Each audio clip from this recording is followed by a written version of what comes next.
Hei wan ubalong, boy ni tawa jngai, warap jngai, nakachnanga tao yung o.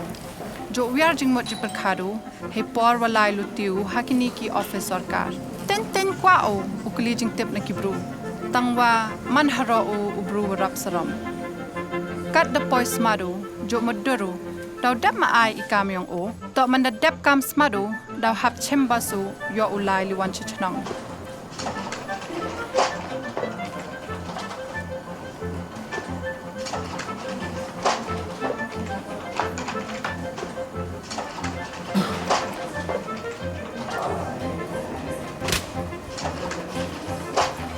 Smart kapor ulai, hawa yang u halat kini ki office.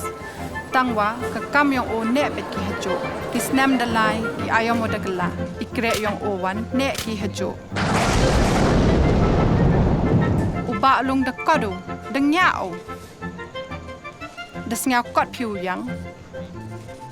Da nya piu un chawa chanen. Da kwa piu liwan yung noong. Ham kuslai, man ko ka hok yong pi, wai kini ki kam yong pi, to udep ki hei por wapiang. Kat kam ka Meghalaya Right to Public Services Act arhajar arpau. Man I ka hok yong pi upan tip iki bru chapang kani. Hakani ka por wa eki, na ki office sarkar wa pher wai yong ki District Commissioner's Office. Na do ka registration yong ki pata, uthap form yong ki tribal certificate, uyo jing bet pi ki kam wa pher, yarapwa ro uyo pinini. Bon ki public services ki wa em haka Meghalaya Right to Public Services Act. Em ka mo chis pa kindi pound rutili ki jingya rap ki wa em ha online.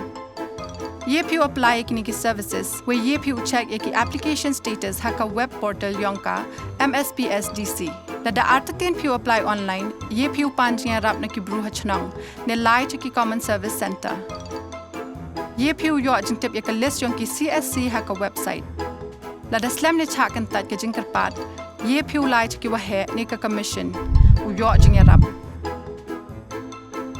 ki kindon u apply like at te chaka website yon ka Meghalaya State Public Services Delivery Commission ka www.mspsdc.meghalaya.gov.in ne ye piu lai chaka office haka horseshoe building ha lower la chumia ne phat ka email chaka cc.mspsdc@gmail.com u yo jing ya rap